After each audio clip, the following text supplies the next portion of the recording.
Fala galera, tudo bem com vocês? Eu espero que sim. Eu me chamo Edson Almeida, sou historiador, mestrando em História Antiga, especialista nas culturas mesopotâmicas. Mas hoje, galera, nós não vamos falar de Mesopotâmia, e sim de Egito.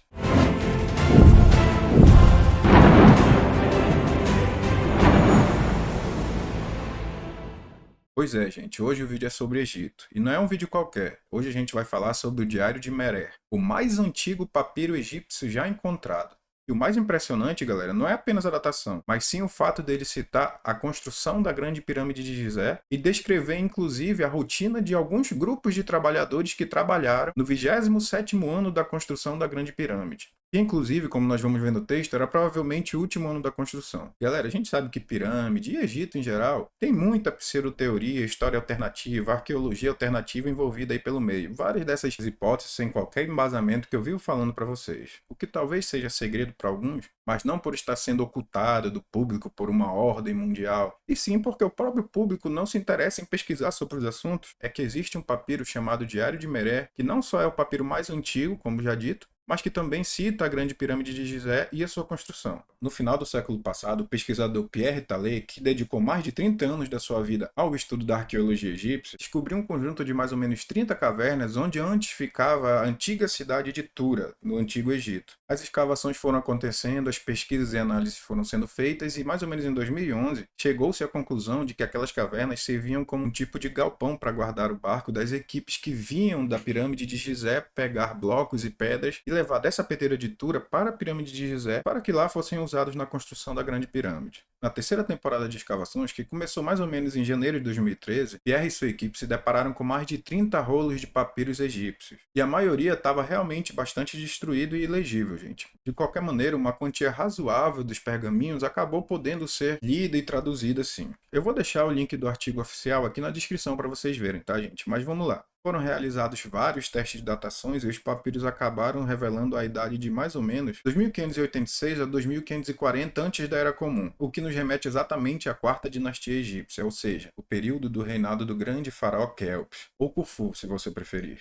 Gente, este é de fato o papiro mais antigo já encontrado no Egito. Obviamente, nós encontramos sim inscrições mais antigas do que essa no Egito, mas elas geralmente estão em paredes de templos e não em papiros. Como eu já disse, esse documento recebeu o nome de Diário de Merer. Mas por que Diário de Merer? Exatamente por ter pertencido a um homem chamado Merer. Segundo os registros, Meré foi um dos inspetores de obras de Khufu. Ele menciona no documento que estava responsável por uma equipe de 200 homens. Esses 200 homens, divididos em 5 grupos, trabalhavam sob a orientação de Meré, trazendo os grandes blocos de calcário da pedreira de Tura para a pirâmide de Gizé. O que é interessante é que a historiografia e a arqueologia acabam se completando, gente. Nesse documento, Merer menciona se reportar a Ankaf. E Ankaf, para quem não sabe, era o meio-irmão do grande faraó Khufu. E não só meio-irmão, como ele era o vizir de Khufu, ou seja, era um homem de confiança responsável por tudo que tinha a ver com o faraó. Nós temos inclusive cultura material relacionada a Ankaf. Um busto que hoje em dia sabe-se ter sido de Ankaf está em exposição no Museu de Finas Artes de Boston. Enfim, galera, Merer, por ser o inspetor responsável por essa equipe, tinha o dever de registrar em seu diário de bordo, como qualquer outro inspetor, tudo que ele e sua equipe realizavam no dia a dia a fim de prestar contas com a administração.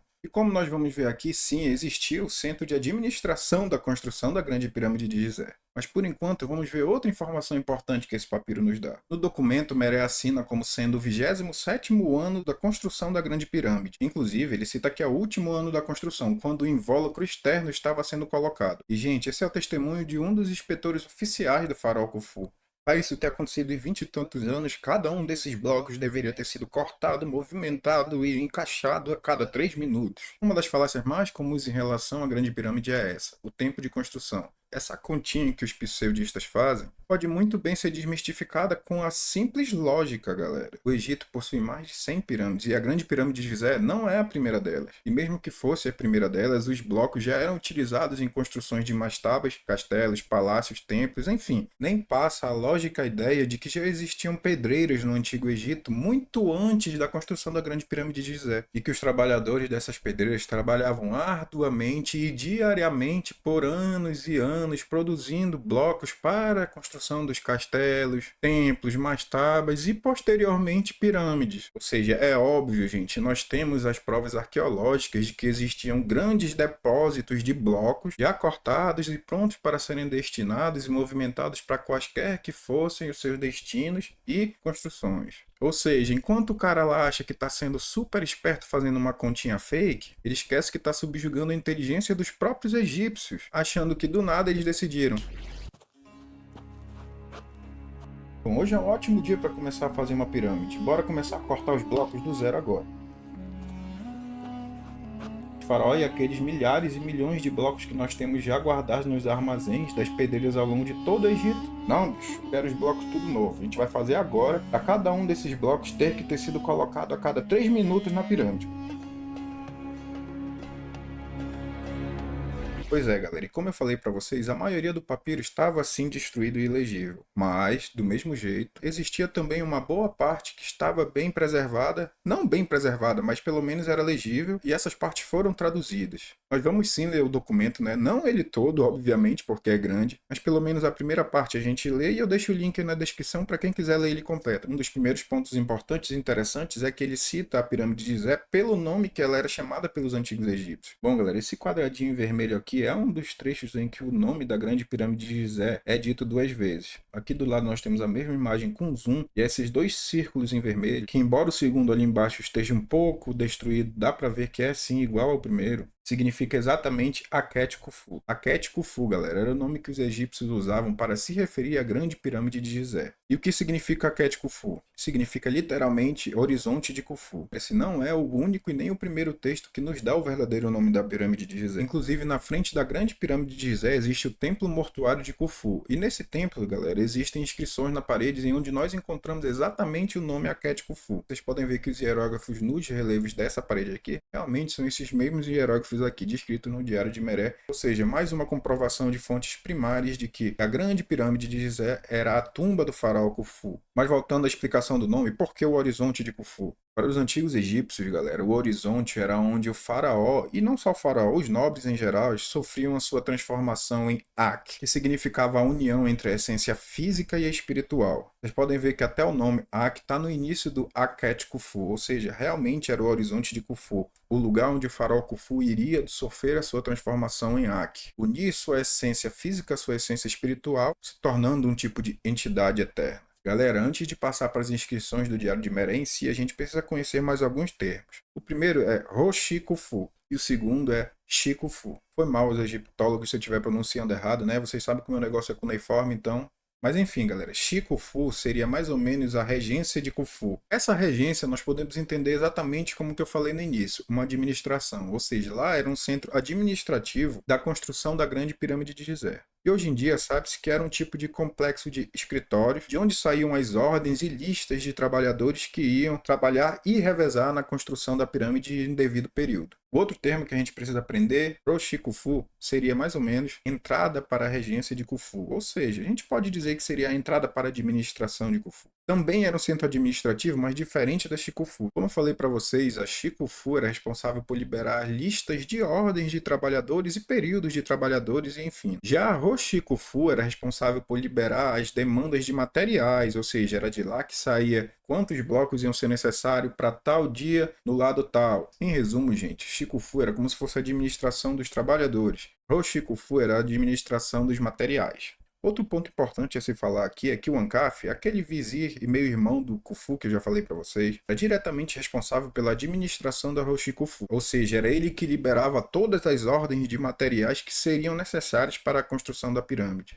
Pois é, galera, mas sem enrolação, eu sei que vocês querem saber o que o papiro diz, então bora lá. Ah, galera, um ponto importante, onde vocês virem entre parênteses 3 pontos seguidos, quer dizer que aquele trecho estava ilegível. O Diário de Merer, papiro A. Dia 1, passar o dia em...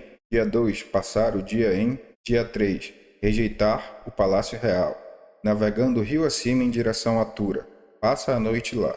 Dia 4, partimos de Tura, navegamos pela manhã rio abaixo em direção a Akhet Khufu. Passa a noite e volta a Tura pela manhã. Dia 5, partimos de Tura à tarde, navegamos em direção a Akhet Khufu. Dia 6, parte de Akhet Khufu e navega rio acima em direção a Tura. Dia 7, larga pela manhã de... Dia 8, partimos de Tura pela manhã, navegamos rio abaixo em direção a Aketkufu. Passamos a noite lá. Dia 9, partimos pela manhã de Aketkufu, navegamos rio acima, passamos a noite. Dia 9, partimos pela manhã de Aketkufu, navegamos rio acima, passamos a noite. Dia 10, partimos de Tura, atracamos em Hoshikufu. Vem de onde as novas equipes de operadores. Dia 11, o inspetor Merer passa o dia com seu vizir realizando trabalhos relacionados ao dique de Hoshikufu. Dia 12, o inspetor Merer passa o dia com seu vizir realizando trabalhos relacionados ao dique de Hoshikufu. Dia 13, o inspetor Merer passa o dia com o dique que está em Hoshikufu por meio de 15 novas equipes. Dia 14, o inspetor Merer passa o dia com seu vizir realizando trabalhos no dique de Dia 15, em Hoshikufu. Dia 16, o inspetor Merer passa o dia em Hoshikufu com o nobre Ankaf. Dia 17, o inspetor Merer passa o dia levantando as estacas do dique. Dia 18, o inspetor Merer passa o dia. Dia 19, dia 20, para o leme, as equipes de operários. Do dia 21 ao dia 24 estava ilegível, galera. Então a gente vai passar do dia 20 para o dia 25, tá? Dia 25, o inspetor Merer passa o dia buscando os blocos ao sul de Tura. Passa a noite no sul de Tura. Dia 26, inspetor Merer parte do sul de Tura, carregado com pedras para Shikufu. Passa a noite em Shikufu. Dia 27, Zarpa de Shikufu navega em direção a Aketkufu, carregado de pedras, passa a noite em Aketkufu descarregando. Dia 28, sai de Aketkufu pela manhã, navega rio acima para o sul de Tura. Dia 29, o inspetor Merer passa o dia com seu vizir transportando pedras ao sul de Tura, passa a noite no sul de Tura. Dia 30, Zarpa do sul de Tura navega em direção a Aketkufu, descarrega e passa a noite em Aketkufu. Bom, galera, esses foram os 30 primeiros dias descritos no Diário de Merer. Para quem quiser ver todo o resto, eu já falei, vou deixar aqui na descrição o link, vocês podem ir lá e conferir certinho. Mas como a gente pode ver, esse realmente era um diário de bordo de trabalhadores, ou seja, o Merer, como inspetor, estava responsável por supervisionar o trabalho desses 200 homens divididos em 5 equipes de trabalhadores. Eles navegavam pelo rio em direção à Pedreira de Tura, lá eles carregavam seus barcos com blocos da Pedreira de Tura, navegavam de volta ao Nilo até chegar na pirâmide, ou seja, na Aketkufu, e de lá os blocos eram descarregados e transportados para a base da pirâmide, ou para Hoshikufu, ou para Shikufu, enfim. Como o meu grande amigo pesquisador Mike Bárbara sempre fala, não é porque é antigo que precisa ser primitivo. Pois é, galera, eu vou ficando por aqui, agradeço muito para quem viu até o final, espero que vocês tenham gostado, e eu vou deixar aqui 2 vídeos para vocês continuarem vendo e ajudando o nosso canal aí, beleza? Valeu, galera!